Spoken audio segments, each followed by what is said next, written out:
Hit Radio Dragon rozváží snídaně pro lepší náladu. Snídaníčka.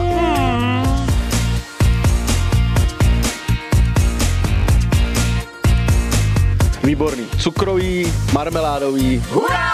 Snídaně! Pak je tady ještě jeden rekord jako člověka, který snědl nejvíce koblih najednou, a to bylo 14 koblih, takže prosím, i tenhle rekord můžete klidně překonat. 8 koblih, co jsem snědl, tak to je můj strop. To víc bych asi nedal. Možná po přemlouvání nějaká by se ještě vešla, ale 14 ne. Snídaně pro dobrou náladu určitě splnilo účel, to, co jsme očekávali, se splnilo do puntíku. Děkujeme. Objednejte si snídani pro lepší náladu i vy. Stačí se jen zaregistrovat na www.hitradiodragon.cz. Snídaně pro lepší náladu s Hit Rádiem Dragon. Hit Radio.